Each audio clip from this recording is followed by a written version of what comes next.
Hello everyone,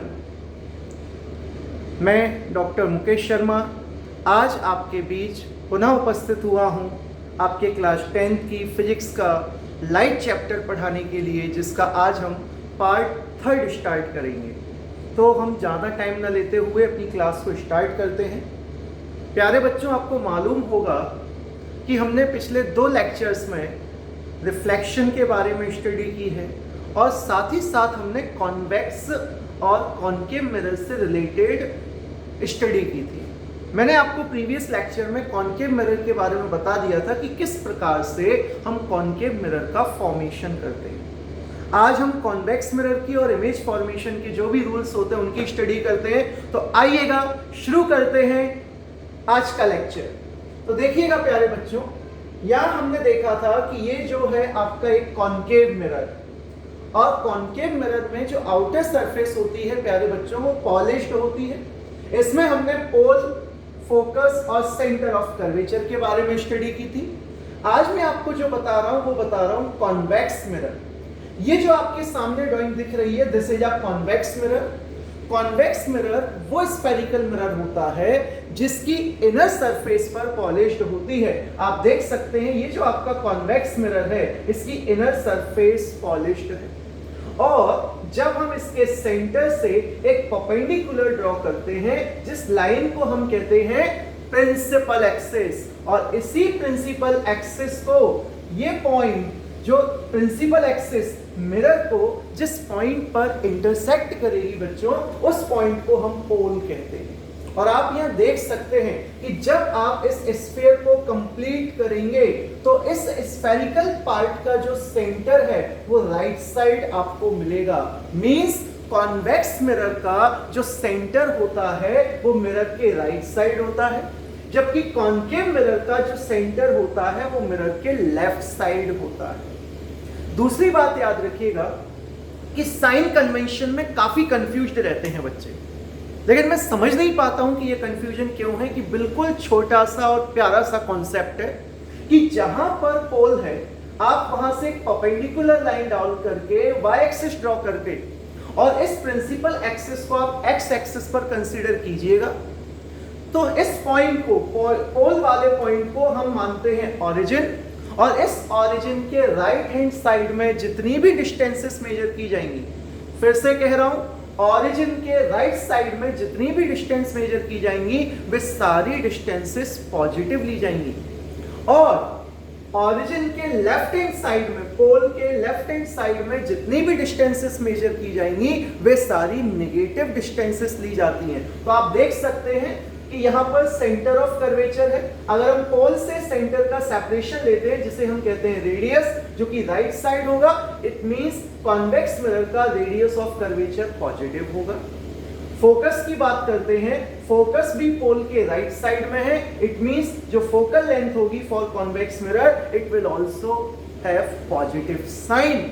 तो positive sign कब होगा? जब डिस्टेंसेस ओरिजिन या पोल के राइट हैंड साइड मेजर की जाएंगी, और नेगेटिव साइन तब होगा जब distances left hand side measure की जाएंगी। आई होप ये पॉइंट आपको समझ में आया होगा। एक और बहुत इंपॉर्टेंट कॉन्सेप्ट आपको याद रखना है कि ये जो डिस्टेंस है जिसे आप रेडियस ऑफ कर्वेचर कहते हैं, इस डिस्टेंस के सेंटर में, मिड में एक पॉइंट होता है जिसे आप कहते हैं फोकस। और याद रखिएगा, focal length is denoted by small f and radius of curvature is denoted by capital R। और फोकल लेंथ और रेडियस ऑफ कर्वेचर में जो रिलेशन है, that relation is R equals to 2f, means radius of curvature is always twice the length of focal length. Radius of curvature हमेशा focal length का double होगा। अगर किसी concave mirror के लिए फोकल लेंथ आपका -10 सेंटीमीटर है, तो अकॉर्डिंग टू दिस फॉर्मूला उस कॉनकेव मिरर का रेडियस ऑफ कर्वेचर होगा 2f, means 2 into -10 equals to -20 centimetre. तो ऐसे क्वेश्चंस भी कभी कभी एग्जाम्स में आते हैं, जैसे कि ये क्वेश्चन यहां लिखा हुआ है। क्वेश्चन लिखा है if r equals to 30 centimetre for concave mirror, अगर कॉन्केव मिरर का रेडियस ऑफ कर्वेचर 30 सेंटीमीटर है, then find the focal length. तो वही रिलेशन अगेन इस्तेमाल करेंगे, r इक्वल्स टू 2f। और याद रखिएगा बच्चों, यहां कॉन्केव मिरर की बात की जा रही है, और कॉन्केव मिरर का focal length and radius of curvature हमेशा लेफ्ट हैंड साइड आएगा पोल से या फिर ओरिजिन से, और ये डिस्टेंस होगी नेगेटिव, तो रेडियस ऑफ कर्वेचर का साइन आपको नेगेटिव लेना होगा। तो r की वैल्यू रखेंगे -30 इक्वल्स टू 2f, वहां से कैलकुलेशन करने पर f इक्वल्स टू आएगा -15 सेंटीमीटर। तो सबसे इंपॉर्टेंट पॉइंट कि जब भी आपके सामने कॉन्केव मिरर आए तो आपके दिमाग में घंटी बजनी चाहिए कि साफ फोकल लेंथ और रेडियस ऑफ कर्वेचर हमें नेगेटिव लेना है। चलिएगा बच्चों, इसके बाद हम बात करते हैं रूल्स फॉर इमेज फॉर्मेशन की, कि इमेज जो फॉर्म होती है वो किस प्रकार से होती है। तो इमेज फॉर्मेशन के रिलेटेड जो भी रूल्स हैं उनको हम इन डायग्राम से समझने की कोशिश करेंगे। मेनली 4 पॉइंट्स हैं जो आपको याद रखना है, आपकी एनसीईआरटी में भी दिए गए हैं, और इनको समझने के बाद ही आप रे डायग्राम्स प्रॉपर्ली बना सकते हैं। आप इस फर्स्ट डायग्राम को देखिएगा। इस डायग्राम में हमने कॉन्केव मिरर ले रखा है, और इस कॉन्केव मिरर की ये जो लाइन है ये है प्रिंसिपल एक्सिस। इस प्रिंसिपल एक्सिस के पैरेलल मींस मैं यहां लिखना चाहूं अगर तो मैं लिख सकता हूं incident ray is parallel to the principal axis, parallel to the principal axis. जो इंसिडेंट रे है वो प्रिंसिपल एक्सिस के पैरेलल है, और जब कभी कोई लाइट रे प्रिंसिपल एक्सिस के पैरेलल होगी, after reflection from the mirror will passes through the focus. कोई भी लाइट रे जो प्रिंसिपल एक्सिस के पैरेलल आती है वो हमेशा फोकस से पास होती है प्यारे बच्चों। सेकंड पॉइंट देखिएगा, हम इसका उल्टा समझने की कोशिश करते हैं कि सर अगर कोई लाइट रे फोकस से पास हो रही हो, अगर कोई लाइट रे फोकस से पास हो रही हो तो वो light ray after reflection from the mirror will become parallel to the principal axis. Means क्या याद रखेंगे कि लाइट रे पैरेलल आएगी, फोकस से पास होगी, लाइट रे फोकस से आएगी, आफ्टर रिफ्लेक्शन पैरेलल हो जाएगी। थर्ड पॉइंट देखते हैं बच्चों। थर्ड पॉइंट देखिएगा जो कि सेंटर ऑफ कर्वेचर से रिलेटेड है। अगर कोई लाइट रे सेंटर ऑफ कर्वेचर से पास होती हुई मिरर पर इंसिडेंट होगी तो इसका रिफ्लेक्शन होगा कॉन्केव मिरर से, and after reflection the light will follow the same path. जब कभी लाइट रे प्रिंसिपल एक्सिस के सेंटर ऑफ कर्वेचर वाले पॉइंट से पास होगी तो वो लाइट रे हमेशा मिरर से रिफ्लेक्ट होने के बाद सेम पाथ में चली जाएगी, बैक टू पवेलियन हो जाएगी। और सबसे important point, point number 4, light ray आ रही है आपकी इंसिडेंट रे कहेंगे हम इसको, और ये इंसिडेंट रे पोल के साथ कोई एंगल फॉर्म कर रही है। लेट्स सपोज ये एंगल है थीटा, मींस हम कह सकते हैं here incident angle is theta. और आप जानते हैं by the law of reflection of light कि अगर इंसिडेंट एंगल थीटा है तो रिफ्लेक्शन एंगल भी थीटा होगा, रिफ्लेक्टेड एंगल थीटा होगा। तो हम ये लाइट रे जो रिफ्लेक्ट होगी after the reflection from the mirror, ये रिफ्लेक्ट होगी at an angle of theta degree. और आप देख सकते हैं कि जब कभी कोई लाइट रे पोल पर थीटा एंगल पर इंसिडेंट होगी तो वो लाइट रे पोल से थीटा एंगल पर रिफ्लेक्ट हो जाएगी। मींस यहां पर लॉज ऑफ रिफ्लेक्शन आप कह सकते हैं फॉलो हो रहा है। हालांकि लॉज ऑफ रिफ्लेक्शन हर डायग्राम में फॉलो होगा, तो आपको क्या याद रखना है कि लाइट रे अगर प्रिंसिपल एक्सिस के पैरेलल आएगी फोकस से पास होगी, अगर लाइट रे फोकस से आएगी पैरेलल हो जाएगी प्रिंसिपल एक्सिस के।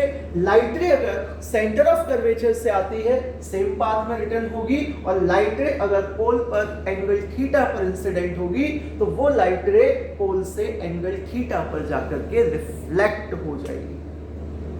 चलिएगा आगे बढ़ते हैं। नेक्स्ट पॉइंट ये है आपका कि यहां पर image formation by concave mirror दिया गया है।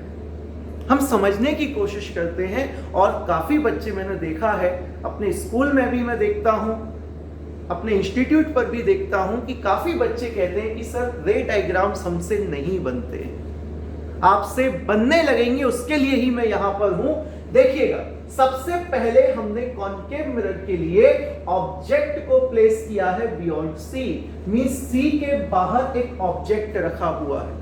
और जब ऑब्जेक्ट सी के बाहर रखा होगा तो हमें इससे इमेज फॉर्म करना है। इमेज फॉर्म करने के लिए एटलीस्ट 2 इंसिडेंट लाइट रे का होना जरूरी है। तो एक लाइट रे आपकी ऑब्जेक्ट से पैरेलल आ रही है, किसके? प्रिंसिपल एक्सिस के। और अभी अभी हमने पढ़ा है कि जो लाइट रे पैरेलल आएगी वो हमेशा फोकस से पास होगी। सेकंड लाइट रे आपकी सेंटर ऑफ कर्वेचर से पास हो रही है, जो मिरर से टकराने के बाद सेम पाथ में रिटर्न होगी। और आप देख सकते हैं कि ये दोनों रिफ्लेक्टेड रे इस पॉइंट पर आकर के इंटरसेक्ट कर रही है। रिफ्लेक्टेड रे जिस पॉइंट पर आकर के इंटरसेक्ट करती हैं उसी पॉइंट पर आपका इमेज का फॉर्मेशन होता है। और ये जो इमेज है ये इन्वर्टेड इमेज फॉर्म होगी। एक बात आप हमेशा याद रखेंगे, प्रॉमिस कीजिएगा, याद रखेंगे कि जो भी इमेज इन्वर्टेड बनेगी उसका नेचर हमेशा रियल होगा।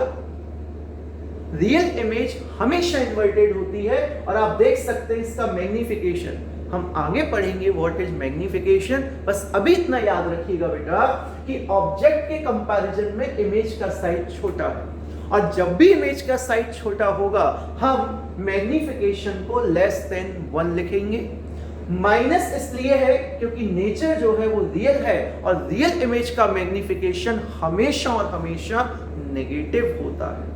अब आप देख सकते हैं सेकंड केस में हमने ऑब्जेक्ट को रखा है सी पर। जब ऑब्जेक्ट को सी पर रखेंगे फिर वही कहानी, एक इंसिडेंट रे आएगी जो कि पैरेलल होगी।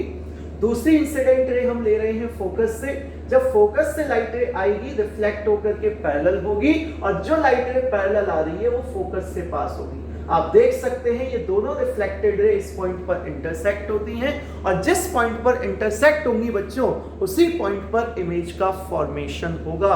और देखिएगा जब ऑब्जेक्ट सी पर है तो इमेज भी आपकी सी पर बनेगी। ये भी इन्वर्टेड है तो इसका नेचर भी रियल होगा, इन्वर्टेड, और मैग्निफिकेशन इसके लिए भी नेगेटिव होगा और equals to 1। Why it is equal to 1?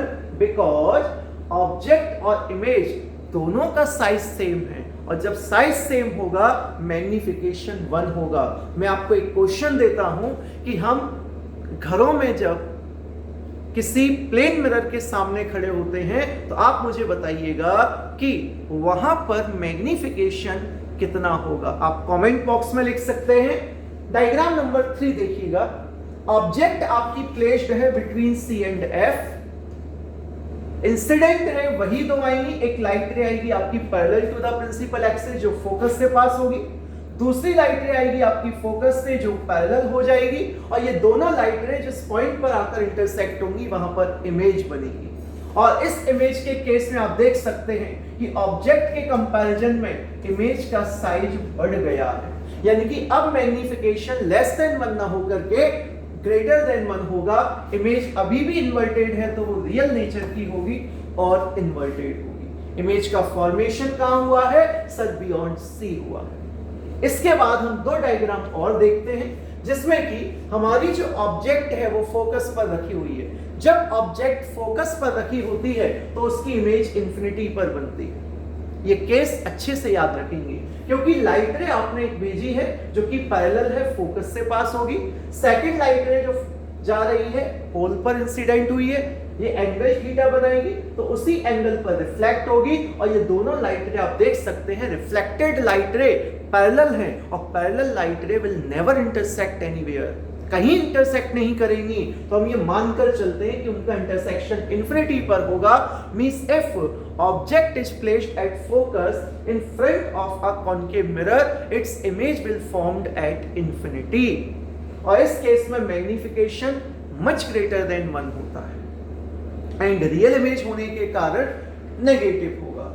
और ये लास्ट केस है जिसमें वर्चुअल इमेज का फॉर्मेशन होता है। बच्चों याद रखिएगा कॉन्केव मिरर सिर्फ और सिर्फ एक केस में वर्चुअल और इरेक्ट इमेज बनाता है। वो कब है? जब ऑब्जेक्ट फोकस और पोल के बीच में रखा होगा। इस केस में आप देख रहे हैं लाइट रे इंसिडेंट हो रही है, फोकस से पास होगी। सेकंड लाइट रे पोल से जा रही है जो कि सेम एंगल पर रिफ्लेक्ट होकर आएगी और ये डाइवर्ज कर रही है रिफ्लेक्टेड रे। अगर आप इनको बैकवर्ड एक्सटेंड करेंगे तो आपको ये फील होगा कि ये लाइट रे यहां से आ रही है और यहीं पर आकर के वर्चुअल इमेज और इरेक्ट इमेज का फॉर्मेशन होगा। इस केस में मैग्निफिकेशन पॉजिटिव होता है और यहां पर मैग्निफिकेशन ग्रेटर देन 1 है बिकॉज इमेज का साइज ऑब्जेक्ट के साइज से ज्यादा है। आई होप आपको ये वीडियो पसंद आया होगा। Thank you. शुभ रात्रि।